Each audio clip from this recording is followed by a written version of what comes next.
Olá, tudo bem? Sou Ronaldo Gueraldi, coach de alta performance, trainer em programação neurolinguística e hoje eu trago para você a agenda, os highlights da agenda do Kona PNL de domingo, 10 de abril.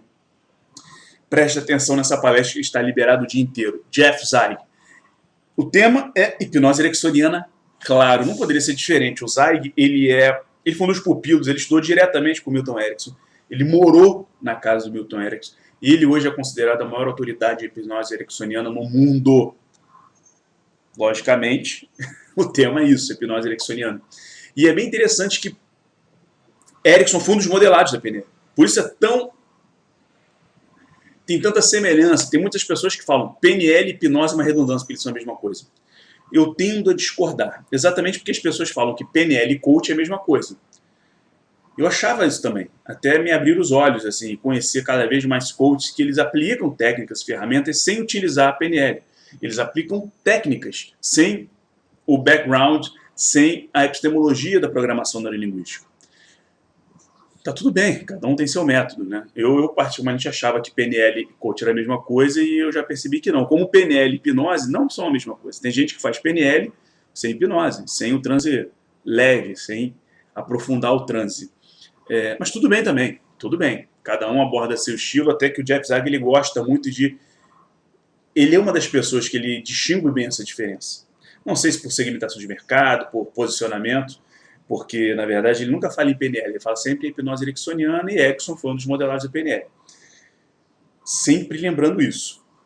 Mas vamos lembrar também que o Richard Bandler, hoje, que foi o co-criador da PNL junto com o Grinder, ele ensina muito PNL com hipnose. A ideia dele hoje em dia é você coloca o cara em transe e o cara com transe leve, que é médio, né, porque você pode aprofundar, e você faz todas as orientações que você faria com o PNL com o cara acordado, com o seu sujeito, né, ligado, essa parte muito da primeira geração da PNL, que é a primeira geração da mente cognitiva, você faz isso com a pessoa em transe. É interessante também. Eu já fiz essas experiências, é interessante, é bem bacana. Então, depende de você, depende das suas habilidades, depende dos seus recursos, depende da sua confiança em combinar essas duas áreas de conhecimento, né? Programação neurolinguística e a hipnose ericksoniana. Então, normalmente, eu comecei com a PNL e aí fui estudar a hipnose ericksoniana depois. É bem interessante. Depois fiz outros tipos de terapia focal breve, que tem conceitos de PNL, e tem aí o coach conversacional, que tem um pouco de hipnose ericksoniana também. Mas é isso, é a combinação de conhecimento. E você vai se aprimorando. Mas é sempre bom beber da fonte. E Jeff Zeig é o mais próximo que a gente tem da fonte hoje de hipnose ericksoniana. Acompanha, está liberado o dia inteiro. Às 10 horas da manhã, Derone Sabi, ou Sabi, me perdoe se eu pronunciei errado, tá? Desculpa. Mas o tema interessante é a PNL como instrumento de produtividade, qualidade de vida e excelência.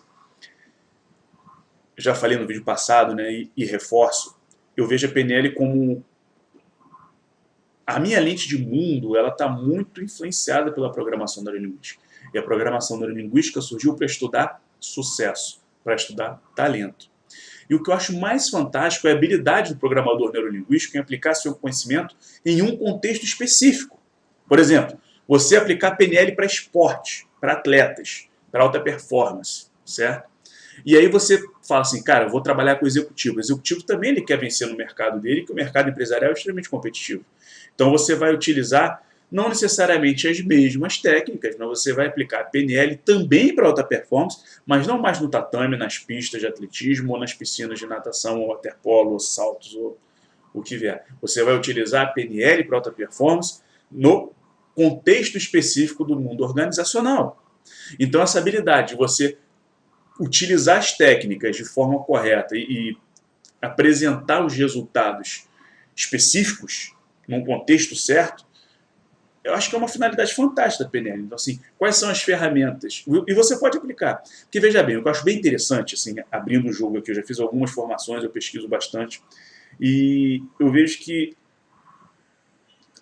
não vou dizer uma carência, assim. Eu gosto quando eu dou aula, porque eu busco muitos exemplos de fora. Então, os feedbacks que eu já tive são exatamente esses. Que são exemplos específicos para a programação neurolinguística. São exemplos específicos de prática dessas técnicas. Não é simplesmente os exemplos que o próprio Bandler explica no livro dele, né? Que é muito o contexto terapêutico.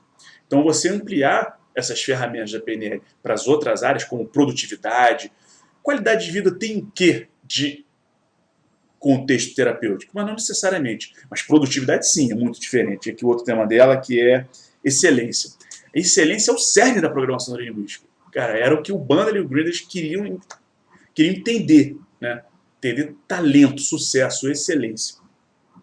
Então, aproveite, deve ser interessante. Sempre quando você buscar, provavelmente quando você identificar uma palestra que aplique PNL num contexto específico, coisas boas vão vir, insights vão vir. Porque por onde você fala, cara, tudo bem, eu já conhecia essa técnica, mas eu não percebia como essa técnica é eficiente nesse contexto. Quer ver um exemplo? Emagrecimento. Porque qualidade de vida aqui realmente é muito ampla, né? Falta especificidade aqui, mas, por exemplo, PNL para emagrecimento.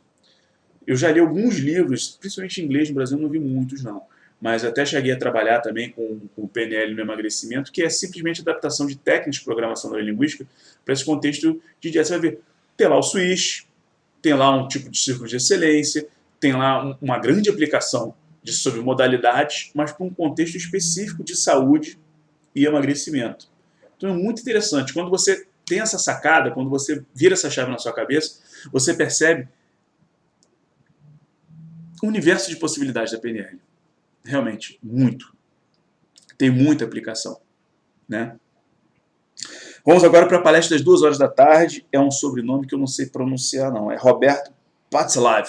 Acredito que seja assim.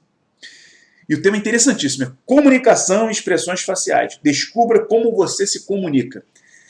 Cara, estou muito curioso. Eu fiz um treinamento disso com o João Oliveira, fiz um treinamento disso lendo os livros do Paul Ekman, que é o Papa das microexpressões faciais. Que é simplesmente você olhar para o rosto da pessoa e você, num quarto de segundo, identificar a emoção que ela está percebendo por reações no rosto. Quem já viu aquela série Lie to Me com o Tim Roth, que é o Cal Lightman, é aquilo ali. E é interessantíssimo, porque a série começou com isso, e o Paul Ekman era o consultor técnico da série, né? Até se você assistir... No Netflix tem, se você assistir em DVD, tem as entrevistas do Paul Ekman nos extras, nos bônus, são bem interessantes. E o interessante da série é que ele aplica bem programação neurolinguística, porque é o seguinte, tem a coisa da expressão facial, e tem algumas pessoas da equipe do Cal Lightman, né? Então eles sabem identificar as expressões faciais, mas acaba que cada um tem uma certa especialidade, né? Então a parceira dele, que era especialista em linguística, em linguagem, né? Então pela linguagem ela identificava o que estava acontecendo. Deve ser bem rica essa palestra. Acompanhe, descubra como você se comunica. Simplesmente porque você já deve ter ouvido, se você já está nesse meio de PNL, de comunicação, de coaching, você já deve ter tido algum tipo de contato com a pesquisa do Mehrabian, que é da década de 70, em que ele mapeou a comunicação no seguinte sentido. Comunicação é o que você fala, tem um emissor da mensagem, tem uma mensagem e tem um receptor dessa mensagem. Eu estou aqui bem... Deixa eu ver se eu fico... aqui, estou melhor enquadrado agora, tá? Então vamos lá. Tem um emissor da mensagem, tem a mensagem e tem um receptor da mensagem.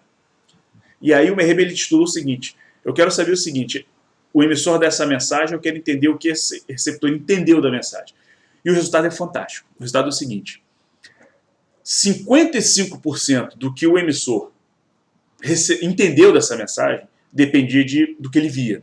Dependia de linguagem corporal, né? 38% do que o emissor entendia da mensagem dependia do que ele ouvia. Dependia do tom de voz, do volume, do pitch, né? Se é mais acelerado, mais devagar. Apenas 7% do que o emissor entendia da mensagem dependia de conteúdo. E isso é apavorante. Ou seja, 93% do que a pessoa entende da comunicação é comunicação não verbal. Somente 7% do que o emissor entende dessa comunicação é verbal, tem a ver com conteúdo.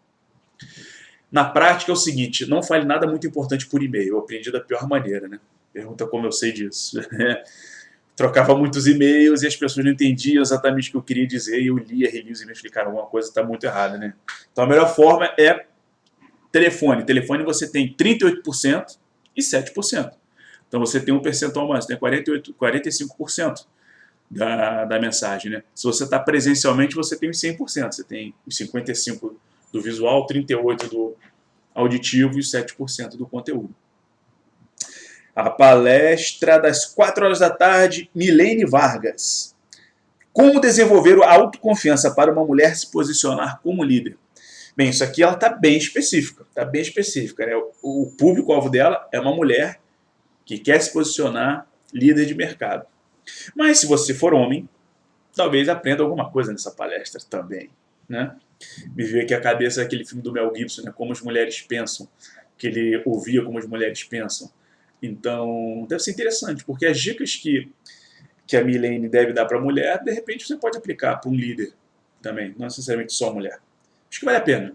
Vale a pena você se colocar em uma coisa, em uma situação não óbvia, você buscar conhecimentos não óbvios. Isso você estimula a sua criatividade lateral. Tá? Quem estuda criatividade percebe que o conhecimento ele se agrega, ele se associa com os neurônios, não necessariamente naquele contexto. Tá? E é muito bom você perceber isso, por exemplo, em estratégia organizacional, teoria da administração.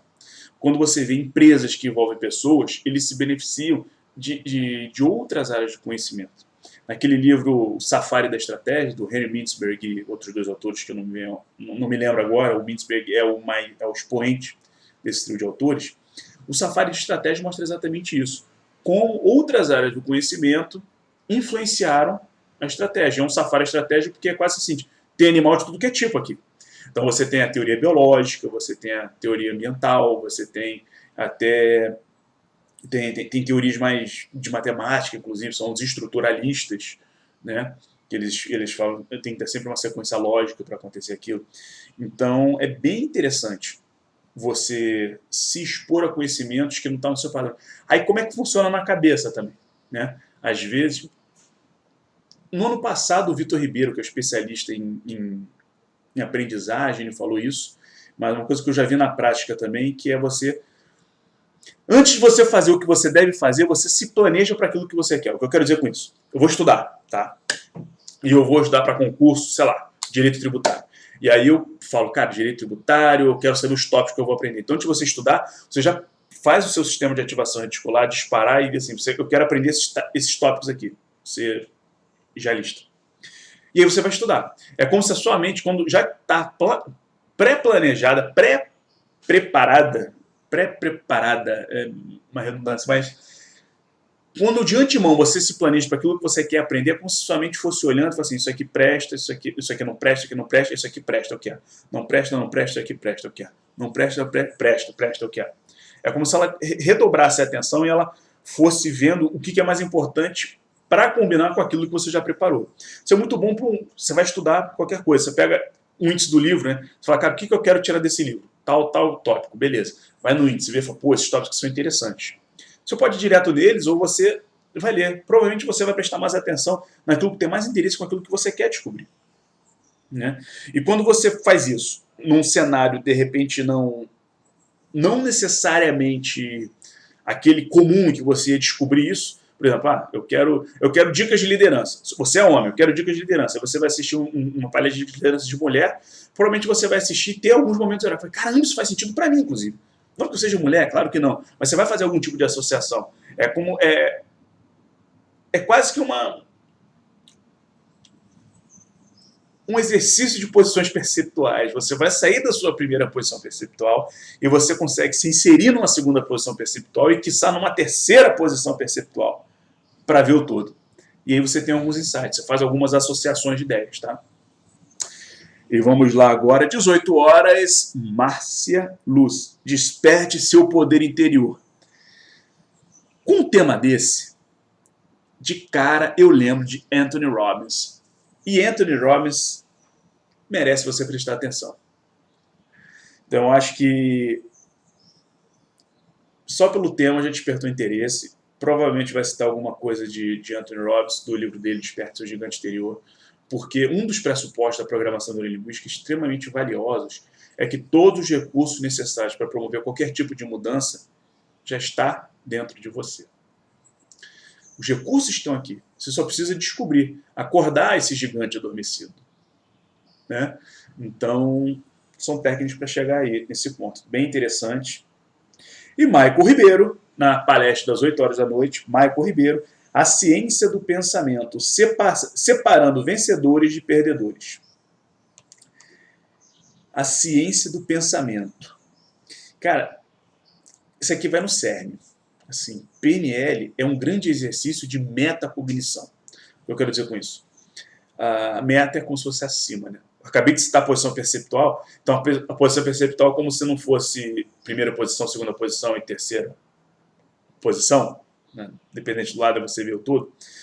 Meta é como se você estivesse acima, vendo tudo, né? E você vendo o que está acontecendo nessa situação. Então, quando eu digo que PNL é metacognição, é como você exercitar o pensar sobre o pensar. Ou seja, eu estou pensando e às vezes quando você está no meio, associado nos seus pensamentos, às vezes você está envolvido por eles e você de repente não vê com clareza. Então, é como se você fizesse um exercício de desassociação de você mesmo, dos seus pensamentos, e você observasse como é que você está pensando. Quais são as estruturas cognitivas que estão sendo ativadas naquele momento para você chegar a algum tipo de conclusão. E como PNL é o estudo da estrutura da experiência subjetiva, é você entender essa estrutura e ter resultados melhores, produtivos, eficientes. Porque um conceito interessante da PNL é o seguinte: se você muda a estrutura, você muda a experiência. E quando eu falei sobre PNL estimular você a ser um investigador de si mesmo, um cientista de si mesmo, é isso. É você se afastar um pouquinho no exercício de metacognição e pensar como você está pensando. Você observar como é que a sua estrutura de pensamento está organizada. E aí você vai mudando algumas peças. Porque se você se dispõe a fazer esse exercício, você quer melhorar alguma coisa. Porque, veja, PNL você não precisa estar ruim para ficar bom. Você pode ser bom e ficar extraordinário. Você pode ser extraordinário e ser o pica das galáxias, o top das galáxias, tá bom? Mas para isso, assim, se você já tem esse objetivo, é como se afastar um pouquinho, se desassociar, fazer uma metacognição e observar suas estruturas cognitivas, suas estruturas de pensamento. Mexendo nessas estruturas, você vai ter resultados diferentes, provavelmente melhores. É fazer um exercício. Então, PNL tem tudo a ver com ciência do pensamento. Eu sou Ronaldo Gueraldi. Esses foram os highlights de hoje, domingo, 10 de abril. Fique ligado nos horários nessa agenda e acompanhe. Perdeu alguma coisa? Ou quer rever? Quer ter essa palestra guardada para você ver e rever? Clica no link da descrição e adquira esse pacote que você vai ter todas as palestras do Kona PNL para você à sua disposição para sempre, tá bom? Um abraço. Tchau. Bom domingo!